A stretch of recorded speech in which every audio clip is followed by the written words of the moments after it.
O que eu gostaria de tratar com vocês logo de início nessa primeira palestra é sobre a origem das teorias. Quando nós tratamos da questão das teorias científicas, nós temos algo muito interessante, que é como, afinal de contas, essas ideias surgem. Como que literalmente as pessoas apresentam, fazem essas propostas. Algumas ideias são praticamente ideias normais, mas tem algumas que são muito estranhas. E nós iremos tratar de algumas dessas ideias que são relativamente estranhas durante esses dias também. Mas vamos olhar todas de um ponto de vista científico.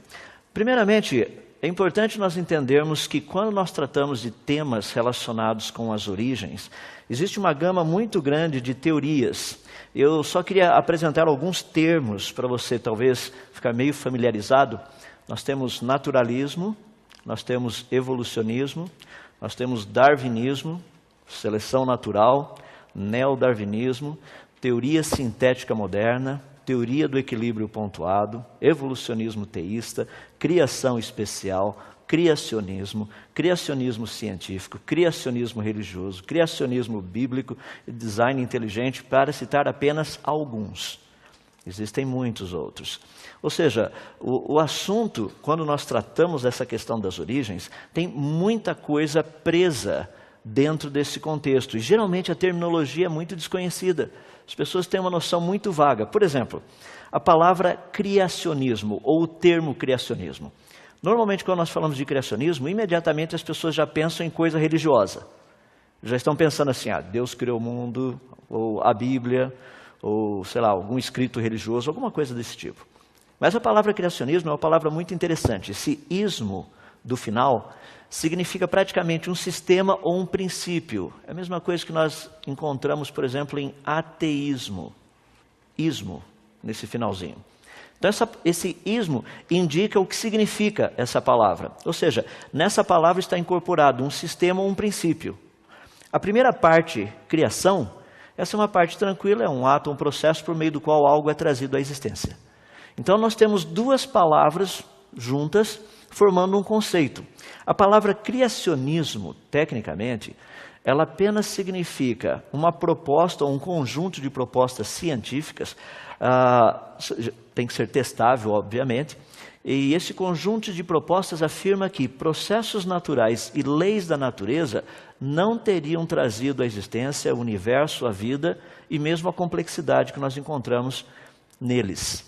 Em outras palavras, quando nós tratamos de criacionismo, a palavra criacionismo não é uma terminologia religiosa. No entanto, ela é tratada como se fosse religiosa. Eu digo isso porque algumas das minhas oportunidades de falar em universidades por aí, eu já fui apresentado em algumas delas como padre ou pastor, porque eu fui falar do criacionismo.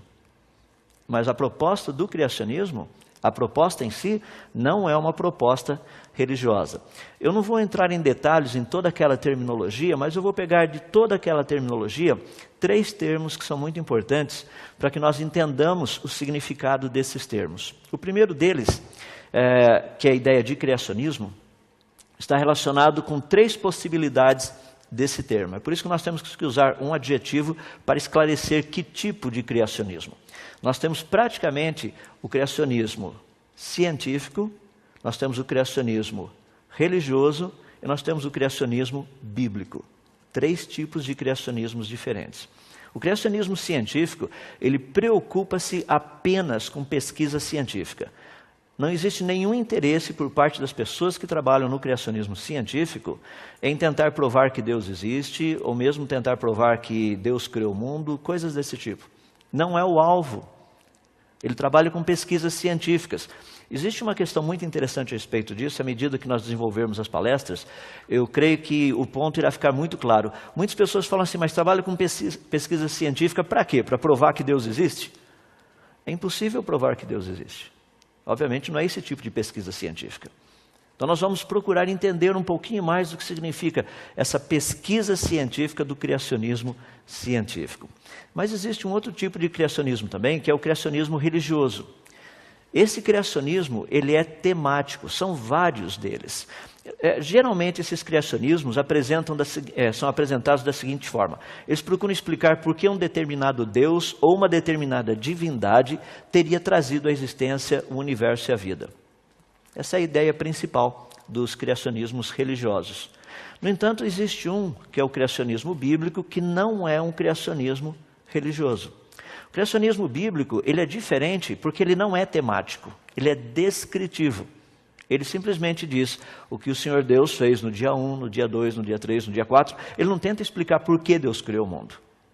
Não existe isso. Se você tem dúvida, é só ler os 2 primeiros capítulos de Gênesis, você irá perceber que não existe nenhuma menção do porquê as coisas foram criadas. Apenas nos é dito o que foi criado e quando foi criado, em qual ordem as coisas foram criadas. Portanto, existe uma diferença entre o criacionismo científico, religioso e o bíblico. Para deixar um pouquinho mais claro, o criacionismo científico, ele não trabalha com pressuposições ou pressupostos religiosos. Esse é um ponto extremamente importante, porque quando eu digo às pessoas que eu sou criacionista, muita gente já vem direto e pergunta o seguinte: qual a sua religião? Por quê? Não existe uma ideia ainda formada nas mentes das pessoas de qual criacionismo nós estamos tratando. Se eu chego e falo, olha, eu sou criacionista e eu trabalho com o criacionismo científico. As pessoas falam, mas isso existe, criacionismo científico? Em qual seminário você vai? Você não vai em seminário nenhum, nós trabalhamos em laboratório com essas coisas. Então as pessoas têm uma tendência de entender que o criacionismo científico ele não trabalha com pressupostos religiosos, embora ele possua implicações religiosas. Teorias científicas normalmente elas possuem implicações religiosas. Apenas para deixar claro, uma teoria que tem uma implicação religiosa muito grande, muito forte, é a teoria quântica, a física quântica. Quando nós trabalhamos com a física quântica, nós trabalhamos com aquilo que são chamados de níveis de energia. Você tem, por exemplo, um elétron, esse elétron pode ter ou esse nível de energia, um outro nível de energia mais aqui em cima, um outro nível de energia, ou seja, são níveis discretos de energia. Não existe um nível de energia entre esse daqui e aquele ali. Ou o elétron tem essa quantidade de energia, ou ele tem aquela quantidade. Aqui no meio não tem nada. Seria mais ou menos como se você pegasse um elétron e você tentasse fazer o elétron dar uns pulos. Então você vai colocando energia no elétron esperando que ele vá subindo devagarzinho. Ele não sobe, ele fica parado no mesmo lugar. Você vai colocando energia, de repente ele faz assim, ó, ele dá um pulo. Isso é a física quântica. Em outras palavras, física quântica trabalha com esses saltos. Qual seria a implicação religiosa dessa teoria? A resposta é simples, é o hinduísmo. O hinduísmo trabalha com castas. Ou você é isso, ou você é isso, ou você é isso, ou você é aquilo, e não existe nada aí no meio. Agora, não é porque a teoria quântica ela possui implicações religiosas que ela não é científica. É isso que nós estamos tratando. O criacionismo científico, ele não trabalha com pressuposições religiosas, trabalha com propostas científicas, estudando leis da natureza, processos naturais. No entanto, ele possui implicações religiosas. No entanto, isso não há nenhum problema. A parte da ciência, existe um bom embasamento científico? Sim. Trabalha com leis, trabalha com processos naturais que a ciência conhece? Sim. Pronto. As implicações religiosas, não é papel da ciência ficar estudando esse tipo de coisa. Já o criacionismo religioso, ele trabalha com pressupostos religiosos, e eu posso afirmar que eles não possuem implicações científicas. Porque eles tentam explicar por que uma determinada divindade criou o mundo, teria criado o ser humano, teria criado a vida e coisas desse jeito. É o tipo de coisa que não é testável. Então os criacionismos religiosos, eles trabalham com pressupostos religiosos, mas não possuem implicações científicas. Já o criacionismo bíblico, ele trabalha com pressupostos religiosos. A existência de Deus, que Deus criou o mundo. A questão da diferença do criacionismo bíblico para o criacionismo religioso é que o criacionismo bíblico, ele possui implicações científicas reais. As pessoas têm um pouco de dificuldade de entender essa parte. Falam assim, não, mas não é possível provar que Deus criou o mundo. Eu falei, exatamente, foi o que eu disse na primeira parte. Ele trabalha com pressupostos religiosos. Não, mas ele possui implicações científicas reais? Claro que sim. Você pega, por exemplo, no relato bíblico, no 3º dia, ali nos é dito que Deus diz o seguinte, ajuntem-se as águas num só lugar e apareça a porção seca. Observe que é singular, não é plural. não são as porções secas. Se fosse as porções secas, você teria vários continentes. Como a Bíblia usa o singular, a porção seca, ela está se referindo a um único continente. Em outras palavras, quando esse planeta foi criado, segundo a Bíblia, ele tinha um único continente. Eu não preciso perguntar para você qual é o nome do continente, porque eu creio que você já estudou isso em ciências. Ou seja, a proposta bíblica, ou seja, o criacionismo bíblico, ele possui implicações científicas reais. Seria possível provar cientificamente que o Deus da Bíblia criou o mundo? Não. Mas todas as afirmações que a Bíblia faz nesse sentido, elas têm implicações científicas, são reais. Portanto, o criacionismo científico, ele baseia-se apenas em evidências lógicas, leis e testes científicos. Já o criacionismo religioso não está relacionado com a ciência. O próprio nome diz, religioso. Mas o criacionismo bíblico, ele não deve ser contra evidências lógicas, a lógica, leis e testes científicos. Então é só para você ter uma noção do quanto existe por trás da terminologia. Imagina se nós fôssemos tratar de cada uma delas ali, eu precisaria praticamente de uma conferência só para tratar dos termos, da terminologia. É por isso que nós estaremos focando num tema, num aspecto específico, no caso do criacionismo científico. É muito importante que nós pensamos a respeito disso, porque o criacionismo científico, ele oferece uma proposta científica e histórica, no que diz respeito às origens. E essa proposta, não somente ela é científica, histórica, mas ela também é relevante. Ou seja, existe uma estrutura. Existe uma estrutura de pensamento, uma estrutura de raciocínio, que é o que nós estaremos estudando durante essa conferência. Agora, afirmar que o criacionismo científico é religião, isso demonstra falta de conhecimento. Então nós precisamos entender um pouquinho mais a respeito disso. Dito essas coisas, vamos parar de pensar um pouquinho a respeito das teorias relacionadas com as origens. Eu não sei quantos de vocês já pararam para pensar, mas, afinal de contas, como tudo começou? Aqui estamos nós, nesse tempo, nesse ano, e atrás, lá atrás. O que aconteceu? Há quanto tempo atrás? Como que as coisas começaram? Qual foi o início de todas as coisas? Quando nós tratamos dessas questões das origens, vocês vão perceber que essas propostas não são propostas novas. Lá na Grécia Antiga, cerca de mais ou menos uns 600 anos antes de Cristo, já haviam discussões acaloradas a respeito dessas duas tendências principais. Tendências que nós chamamos de cosmovisão. Okay? Então, a cosmovisão criacionista e a cosmovisão naturalista. Havia um grupo de pensadores gregos que acreditava que o mundo e a vida teriam surgido espontaneamente. Já havia um outro grupo de pensadores gregos que diziam, não, o universo e a vida não surgiram espontaneamente. Isso daí só pode ter sido criado. Desses dois grupos, é muito interessante você notar alguns dos elementos, ou seja, alguns dos filósofos que participaram dessa discussão. Obviamente, nós estamos falando de séculos, mas a discussão era uma discussão extremamente pertinente. Por exemplo, nós temos Tales de Mileto, que foi um grande filósofo grego, ele viveu cerca de mais ou menos 600 anos antes de Cristo, e o impressionante é que a frase que ele cunhou é usada até hoje dentro da ciência. Tales de Mileto fez a seguinte proposta, que o mundo teria evoluído da água por meio de processos naturais. Essa não é uma proposta que foi apresentada um pouco mais de 150 anos atrás por Charles Darwin. Essa não é uma proposta do século XX. Essa é uma proposta que tem pelo menos 2.600 anos. Um outro, Empédocles de Agrigento, foi ele quem fez a seguinte proposta: sobrevive o que estiver melhor capacitado. Isso não é proposta que foi feita há 150 anos atrás, que Darwin propôs. Ou que talvez Malpertuis, aproximadamente cerca de uns 300, quase 400 anos atrás, teria proposto. Não, isso aí são propostas de 2.400, 2.500 anos atrás. Por outro lado, nós temos um grupo, que é o grupo dos que pensavam dentro do contexto criacionista, dizia o seguinte, não, o universo e a vida não poderiam ter surgido espontaneamente. Eles foram criados. E lembra que a discussão era uma discussão filosófica, não era uma discussão religiosa. Era filosófica. Dentro desses, um deles que acreditava no processo de criação do universo da vida, nós encontramos Platão.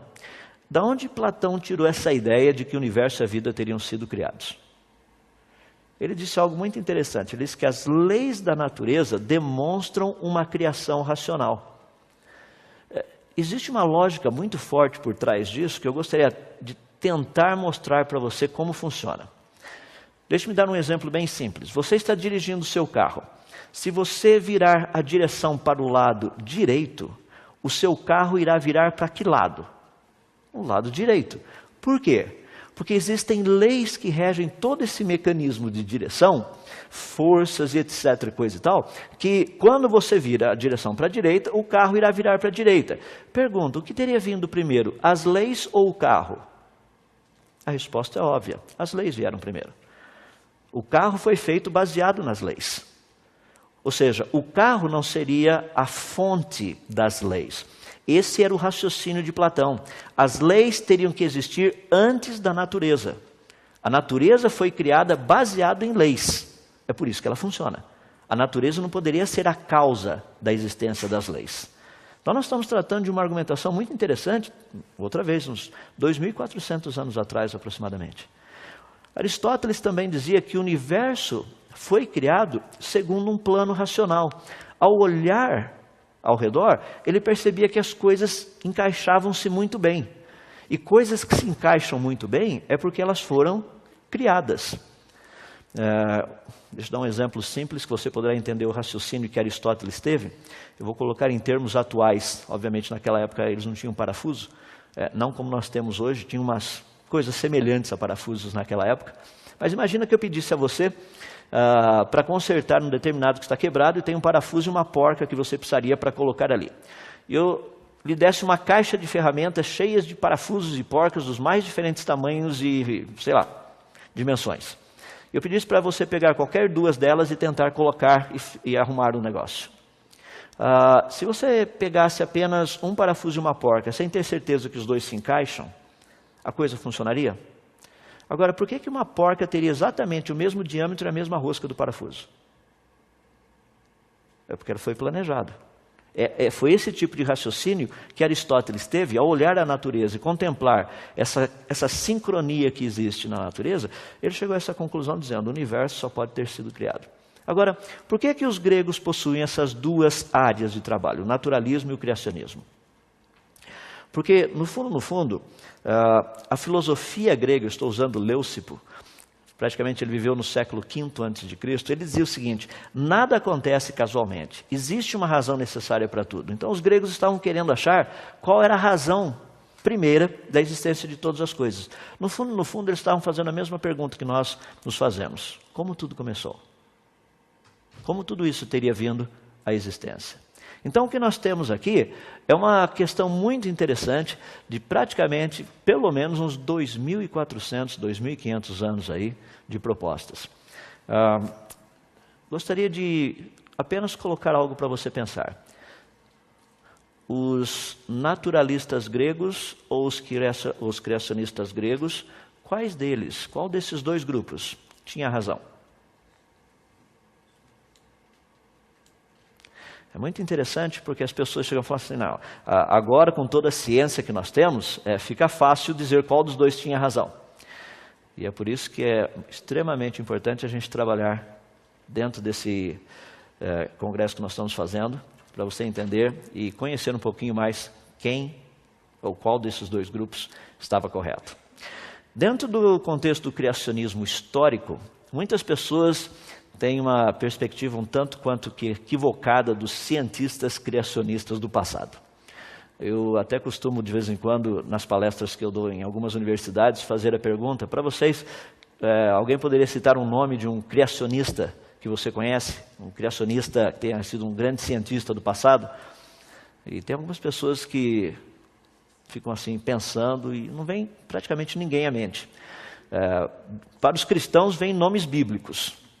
Mas eu não estou falando de nomes da Bíblia, estou falando de pessoas do passado, talvez um passado não tão remoto, esses últimos 400, 300, 400 anos, pessoas que estavam envolvidos com a área da ciência e que tinha um posicionamento criacionista.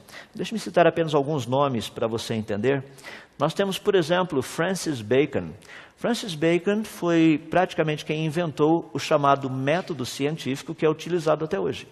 Bacon era criacionista e a razão dele ter criado o método científico era para separar, para poder distinguir aquilo que é real daquilo que é mito. Então ele criou toda uma estrutura de pensamento e raciocínio dentro desse contexto. E é interessante porque Francis Bacon, num dos seus escritos, ele disse o seguinte: eu prefiro crer que todos os livros que tratam de lendas são verdadeiros, ou que essas lendas seriam verdadeiras, do que aceitar que o universo e a vida teriam sido frutos do acaso. Bacon deixou escrito isso como parte do seu posicionamento oficial. Ele era criacionista. A lista seria uma lista bem grande, estou apenas colocando alguns deles. Você pode ver aí Galileu Galilei, Johannes Kepler, que foi o pai da astronomia, Blaise Pascal, inventor do primeiro, digamos assim, computador ou máquina de calcular, William Pitt, que trabalhou muito na área de estatística e economia. Você tem Robert Boyle na parte de química e dinâmica dos gases. Nós temos Isaac Newton, bem conhecido, toda a parte de física clássica e também cálculo diferencial. John Flamsteed, fundador do Observatório de Greenwich, aqueles que ainda marcam as horas do jeito certo, aqui tantas horas, para lá tantas horas, para cá tantas horas. Se você for nos Estados Unidos, obviamente não vai ser o mesmo horário aqui. Se você pegar lá no Japão também não, tudo é relacionado com esse observatório de Greenwich. Leonhard Euler, ou Euler, como é conhecido aqui no Brasil, o pai das funções, principalmente das funções transcendentais, beta e a gama. Carlos Linné, que praticamente é o pai da taxonomia. As pessoas falam, não, mas Linné era evolucionista. Não, ele não era evolucionista, ele era criacionista. Ele queria classificar os organismos de uma forma que facilitasse o estudo dos diferentes grupos. Linné nunca propôs uma ordem evolutiva, era uma ordem classificatória. A ordem evolutiva veio depois, a proposta dele não era essa. Você tem William Herschel, que trabalhou muito com a parte de astronomia galáctica, e também foi quem descobriu o planeta Urano. Você tem James Parkinson, e pelo sobrenome você já sabe a área dele, medicina. John Kidd, com a parte de química sintética. Nós temos John Dalton, que foi um dos primeiros a propor a teoria atômica moderna, como nós a temos hoje. Humphrey Davy, trabalhando com a parte da termocinética. Michael Faraday, com eletricidade, principalmente eletromagnetismo, inventor do gerador elétrico. Samuel Morse, chamado código Morse, telégrafo. Joseph Henry, foi inventor do motor elétrico, também do galvanômetro. Nós temos também Richard Owen, que foi um paleontólogo. Interessante, o termo dinossauro foi criado por ele. Você tem também James Prescott Joule, termodinâmica. Você tem também James Clerk Maxwell, na parte de eletricidade e magnetismo. George Stokes, na parte mecânica dos fluidos. Gregor Mendel, na parte da genética. Louis Pasteur, na parte de bacteriologia e bioquímica. William Thomson, conhecido como Lord Kelvin, a parte de temperatura absoluta, que é bem conhecido. Bernard Riemann, da geometria não euclidiana, e a lista vai. Poderíamos citar muitos deles. Isso dá para você ter uma noção que a quantidade de pessoas relacionadas com a ciência no passado que aceitavam o criacionismo é uma quantidade grande. A pergunta é, por que eles aceitavam? Se você disser que era por influência religiosa, sem dúvida você está errado. Eles aceitavam o posicionamento científico devido à evidência científica. Deixa eu dar um exemplo. Eu vou citar dois exemplos. Um dessa lista que eu dei e um da lista que faz parte, que não está nessa lista, mas alguém muito importante. William Thomson, Lord Kelvin, ele disse o seguinte: uma quantidade imensa de provas contundentes de design inteligente e benevolente encontra-se ao nosso redor. Existe uma quantidade imensa dessas provas. Ou seja, ele era criacionista, aceitava a ideia de que o universo e a vida teriam sido criados, que eles não eram frutos do acaso, por questões científicas. Existe um outro que inclusive recebeu um prêmio Nobel no ano de 1927, Dr. Arthur Compton. Aqueles que estudam física conhecem bastante o efeito Compton. Ele disse o seguinte: para mim, fé começa com a compreensão de que uma inteligência suprema trouxe o universo à existência e criou o homem. Pergunta, de onde ele tirou essa ideia? Ele continua, ele diz o seguinte: não é difícil para mim ter esta fé, pois um universo organizado e inteligente testifica a favor da maior afirmação jamais pronunciada no princípio Deus. Além de aceitar que o universo e a vida haviam sido criados, ele também aceitava que o Deus da Bíblia era o criador de todas essas coisas. Para você ter uma noção geral de tudo isso daí, no ano de 1992, Dr. Henry Margenau, que foi professor por muitos anos da área de física especificamente, ele lançou um livro que eu achei fabuloso. O título do livro é Cosmos, Bios e Theos. É uma compilação. Dr. Margenau foi professor da Universidade de Yale por muitos anos e ele fez uma compilação do pensamento de pelo menos 60 cientistas do século passado, sendo que 24 deles haviam recebido um prêmio Nobel. Agora, a ideia toda do livro era justamente discutir esse questionamento. E é impressionante porque a ênfase que o livro todo dá, num certo sentido, você encontra nessa frase que é espetacular. Ele diz o seguinte: só uma resposta convincente para explicar a enorme complexidade e as leis do universo. Qual seria ela? Qual seria a resposta de 60 cientistas do século XX, 24 dos quais ganharam um prêmio Nobel, receberam um prêmio Nobel? Olha a resposta: a criação por um Deus onisciente e onipotente. Em outras palavras, quando nós tratamos dessa ideia de criacionismo, nós não estamos tratando de questões religiosas. Existe uma quantidade muito grande de evidência que nos leva nessa direção, nos auxilia a pensar desse jeito. Nós temos certas áreas que são áreas intuitivas. Eu, por exemplo, se eu lhe perguntasse, o meu óculos, ele foi criado ou ele surgiu espontaneamente? Eu creio que ninguém iria gastar os próximos 50 anos pesquisando se o meu óculos teria sido criado ou se ele teria surgido espontaneamente. Agora, por que você já quase que imediatamente, naturalmente, espontaneamente, intuitivamente, você diria, seu óculos foi criado? Por quê? É porque você não vê a natureza produzindo óculos. Você não sai por aí e encontra uma árvore de óculos. Você não sai por aí, vai na praia e você percebe lá um pouquinho de areia, esse pouquinho de areia fica lá, daqui a pouco cai um raio, esse pouquinho de areia vira, por exemplo, um pedaço de vidro, e esse pedaço de vidro, à medida que a onda do mar vai e vem, vai pulindo o vidro, vai dando formato no vidro, e daí por alguma razão misteriosa, ferro ali por perto derrete, ele forma certinho em volta do vidro, encaixa tudo direitinho, daí as perninhas por alguma razão vão... Ou seja, você entendeu o espírito da coisa? Esse é o ponto que é importante. Nós olhamos a natureza, nós estudamos a natureza, nós sabemos o que a natureza, por meio das suas leis e dos seus processos naturais, o que a natureza tem condição de fazer e o que ela não tem condição de fazer.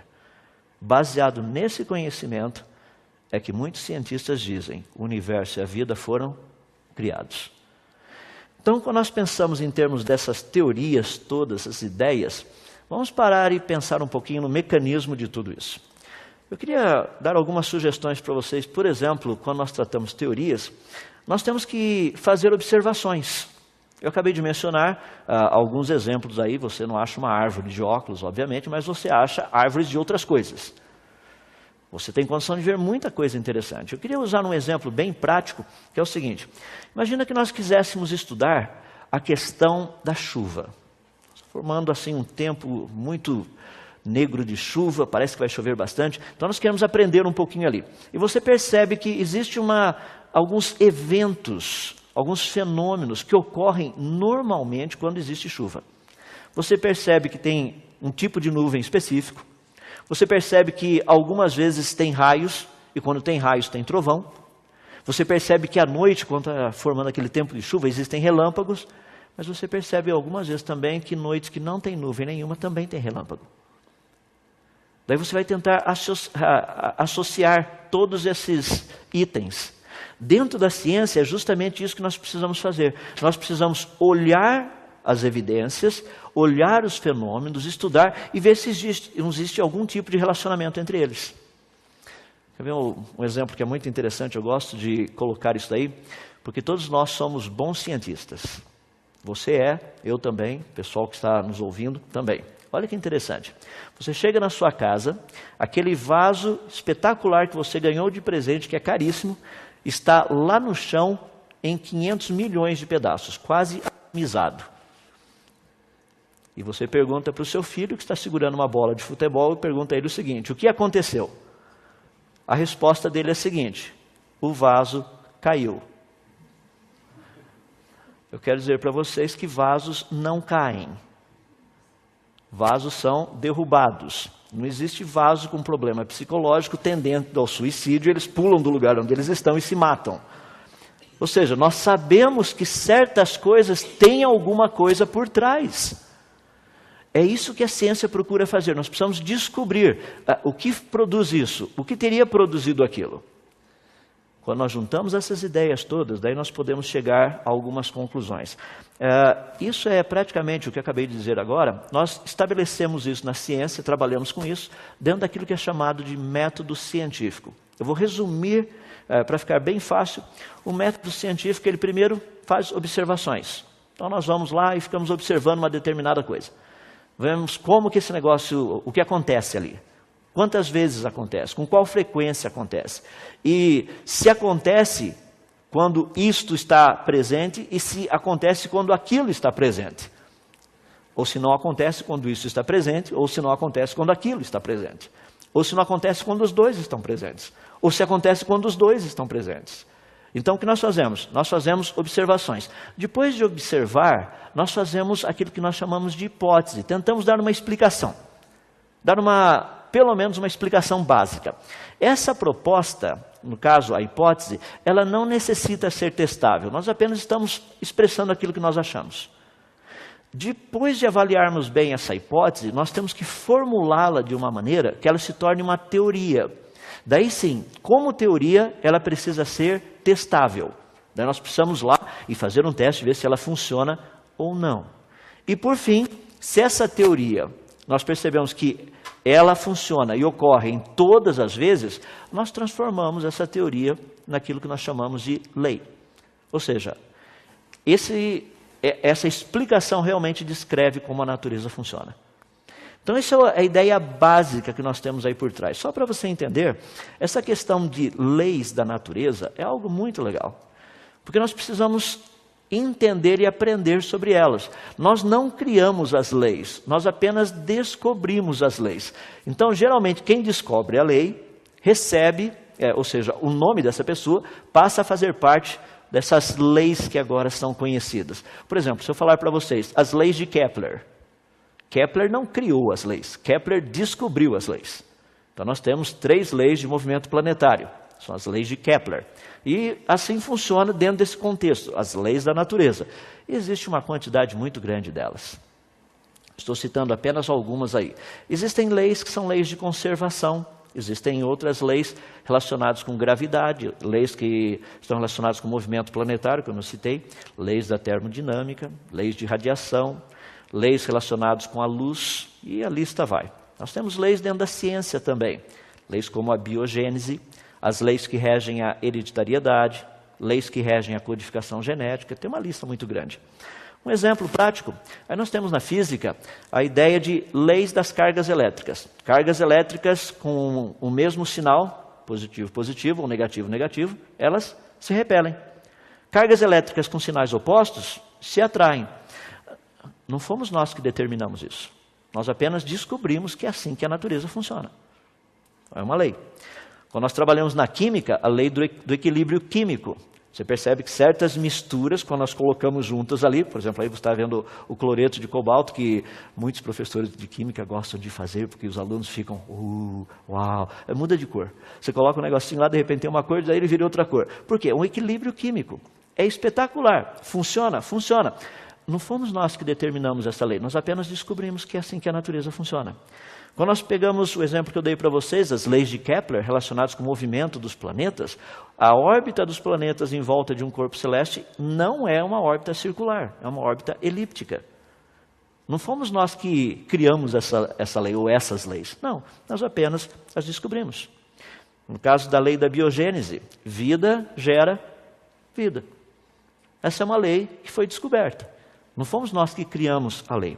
Então nós temos uma quantidade muito grande de leis, e a ciência trabalha com essas leis.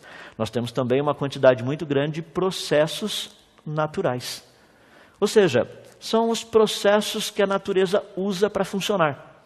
Nós temos alguns, por exemplo, combustão, cristalização, centrifugação, eletrólise, oxidação, redução, fossilização, fermentação, e a lista vai.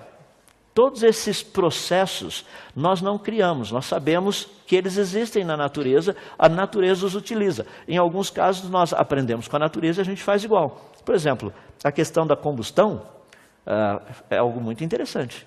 Nós simplesmente usamos a ideia e agora nós temos condição de usar esse processo natural e aplicar até mesmo aos nossos foguetes.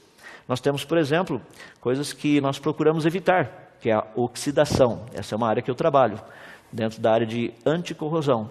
Ou seja, você deixa coisas, a tendência normal é delas começarem a enferrujar-se. Nós temos na área da geologia, por exemplo, a questão da erosão. É um processo natural. Dentro da biologia, nós temos, por exemplo, fotossíntese. Ou seja, existem muitos processos naturais, muitas leis da natureza. Como que tudo isso pode ser utilizado, portanto, pela ciência?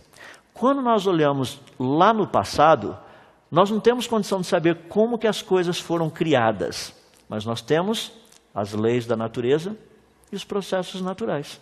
Ao estudarmos as leis da natureza e os processos naturais, nós podemos ter uma boa ideia do que teria acontecido ou do que não teria acontecido. Do que seria possível e do que não seria possível. Então, essa é a ideia principal no estudo das origens. Em última análise, o que nós temos que fazer, que é um processo muito importante, quando nós trabalhamos com teorias científicas, é procurar desenvolver um mecanismo que nós pudéssemos literalmente testá-las. Por exemplo, qual seria a diferença entre uma teoria e um mito? Qual a diferença dos dois? Algumas pessoas dizem que se tomar manga com leite você morre. Isso é uma teoria ou é um mito? Seria possível testar? Nós podemos pedir para o pessoal depois preparar, quando você chegar na sua casa, você faz um copo de manga com leite e testa. E nós podemos ver o que acontece. Tenho certeza que você está plugado na internet para a gente poder ver o que vai acontecer depois disso. Ou seja, qual seria a diferença, portanto, entre uma teoria e um mito? Isso é muito fácil de ser resolvido na ciência. É muito fácil. Teorias, de uma forma bem reta e direta, elas trabalham num sistema a posteriori, ou seja, depois de examinarmos as evidências. Você tem um grupo muito grande de evidências, você examina essas evidências, daí você faz uma teoria. Mito trabalha de um outro jeito. Mito trabalha a priori. Antes das evidências aparecerem, a gente já diz o que vai ser. Pare e pense a respeito dessas duas propostas, são propostas bem simples, bem retas e diretas. Quando você pensa em termos de teorias das origens, à medida que formos estudando, gostaria que você mantivesse, ou tivesse em mente, essas duas coisas. A posteriori, a priori. Evidências e falta de evidências. Processos naturais, leis da natureza e processos que ninguém sabe quais são. Então nós vamos estudar e pesquisar a respeito disso. Partindo para a questão de como juntar todo esse pacote. Afinal de contas, teorias são criadas, teorias são feitas. E quais são os elementos básicos dessas teorias? Tem 5 deles que eu procuro esclarecer para que ninguém tenha dúvida. Nós temos, no caso, o cientista, nós temos o raciocínio, temos a evidência, temos a questão das probabilidades relacionadas com a coisa acontecer ou não, e daí a ideia principal final, que é a questão, quando nós tratamos da teoria. O cientista, o primeiro, é um problema. Muitas pessoas têm uma ideia de que cientista é uma pessoa, assim, infalível, está sempre, ou seja, uma pessoa sem pressuposição, sem pressupostos, ela é neutra, e ele é prático, objetivo. Muitas pessoas acham que, inclusive, ele está sempre de avental branco, tem todas essas coisas por aí. Mas, na verdade, a parte da ciência, nós sabemos que os cientistas, Nós somos pessoas normais. Eu sei que muitos não acreditam nessa afirmação, mas nós somos. É que nós temos uma percepção da natureza que a maioria não tem. É por isso que nós vivemos preocupados com as coisas. As pessoas acham que está tudo bem por aí. De vez em quando passa um meteoro por aqui, fica todo mundo assustado. A gente está assustado o tempo todo com isso. Não só quando eles passam. Quando eles também não passam, nós estamos assustados. Ou seja, quando nós tratamos essa questão específica do cientista, nós precisamos entender que cientistas também erram. Teorias, muitas vezes, são refutadas. Nós, muitas vezes, não gostamos disso. Mas essa é a realidade. Estou dando um exemplo bem simples aí, Albert Einstein, mostrando quem é o de verdade e quem é o de brincadeira. O de verdade está de paletó e gravata. O bonequinho que está literalmente com um jaleco branco, esse é só o bonequinho. Ou seja, vamos entender que quando nós tratamos de ciência, não é porque o cientista disse. Não é assim que funciona. Quando a coisa foi testada, aquela proposta foi testada, daí sim nós podemos ter um conhecimento mais amplo.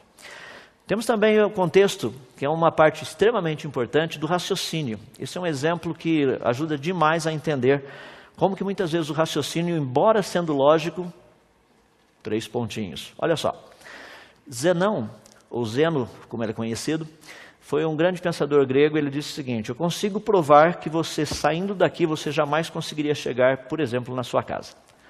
A ideia que ele nos deu foi justamente essa. Imagina que você está no ponto E e você teria que ir até o ponto Z, que é a sua casa. Então vejamos como funciona. Ele diz o seguinte: primeiramente você terá que andar metade desse trajeto. Você fala, sim, daí só fica faltando a outra metade. Daí eu chego em casa. Ele falou, não, ainda não. Porque para você poder atravessar essa metade agora que você tem, primeiro você terá que atravessar a metade dela. Daí irá faltar a outra metade. Daí você fala, mas então é só andar essa outra metade. Daí fala, não, porque para você atravessar essa metade, primeiro você terá que atravessar a metade dela. Você fala, não, mas daí vai faltar só a outra metade. Correto. Mas daí você terá que andar essa metade dessa metade que faltou, faltando a outra metade.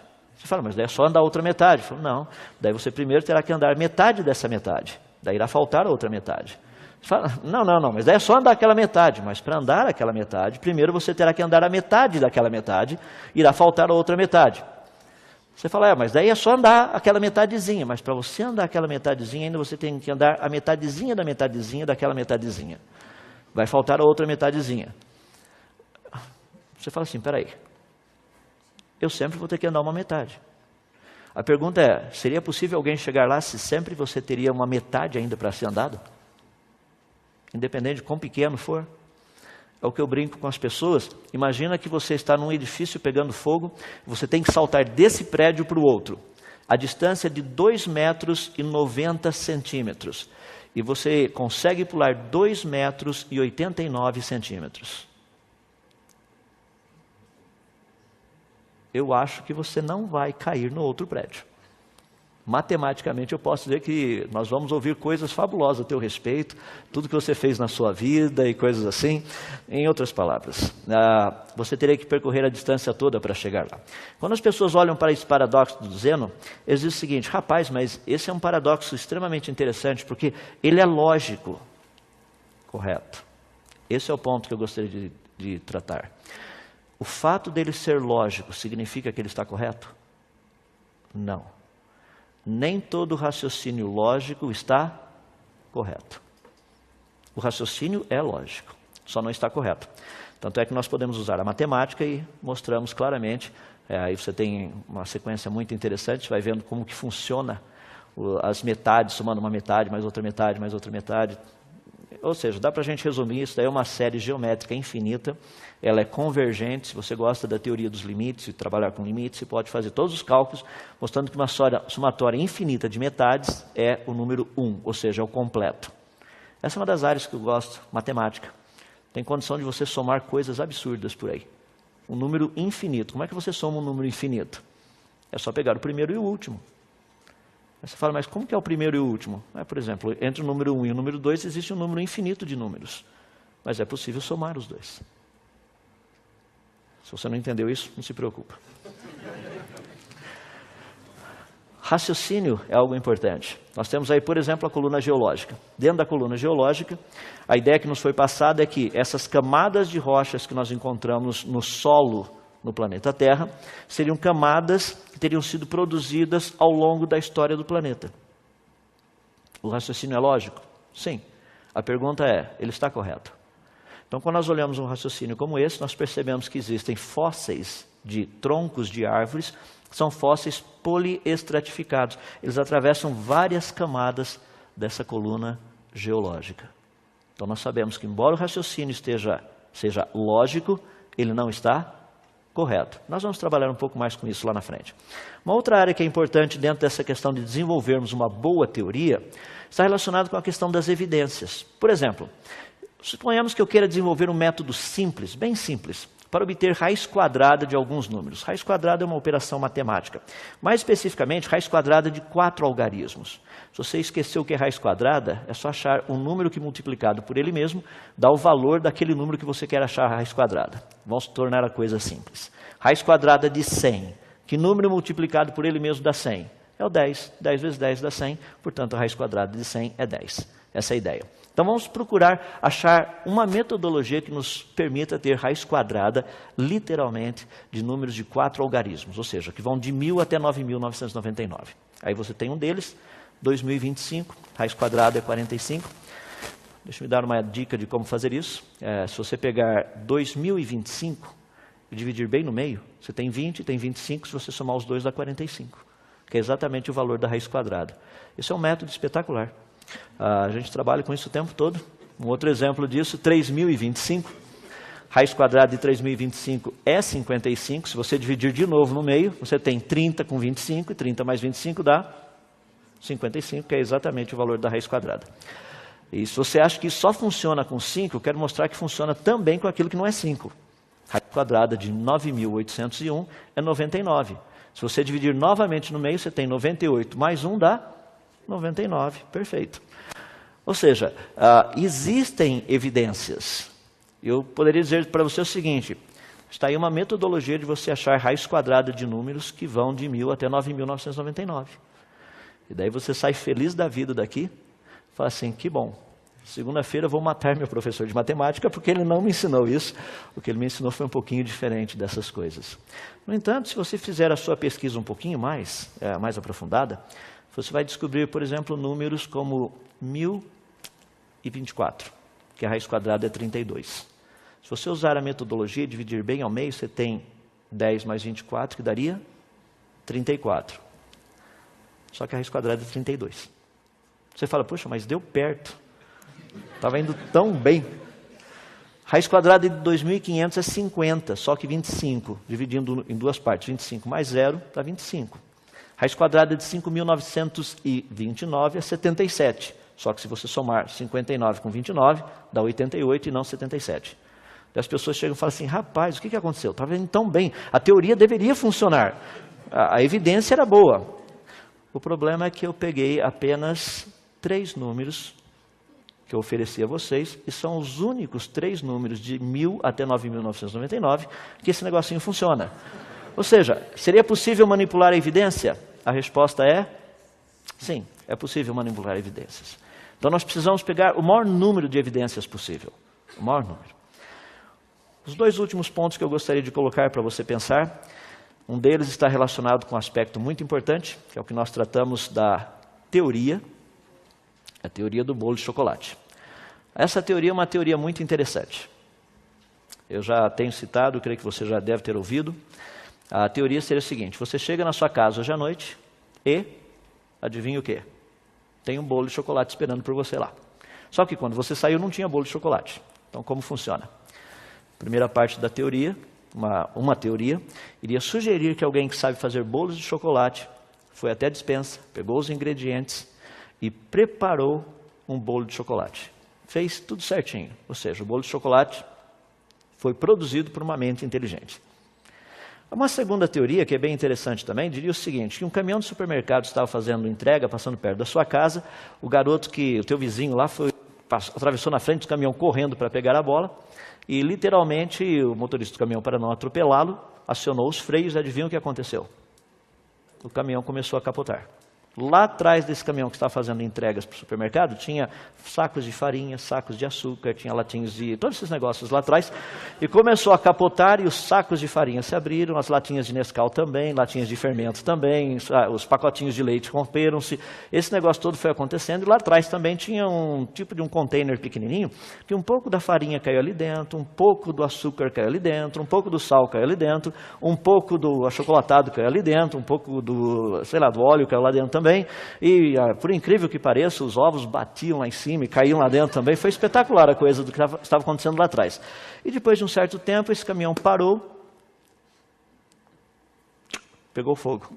Foi um incêndio. Chamaram os bombeiros chegaram lá, apagaram todo o incêndio, e no meio dos escombros eles encontraram um bolo de chocolate.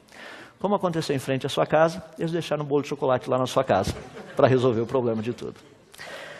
Eu creio que com essa ilustração daria para você entender especificamente o que nós estamos tratando de criacionismo e evolucionismo. É bem fácil a gente perceber a diferença dos dois. O último ponto que eu deixei para vocês, que eu mencionei, está relacionado com a questão da probabilidade. Pergunta: qual a probabilidade de um caminhão capotando, mesmo tendo todos os ingredientes necessários para fazer um bolo de chocolate, fazer um bolo de chocolate? Essa é a parte que os matemáticos entram, estudam e procuram dizer o que seria possível e o que não seria possível. Então eu creio que você tenha uma noção aí do que nós estaremos estudando e trabalhando durante as próximas palestras. Muito obrigado.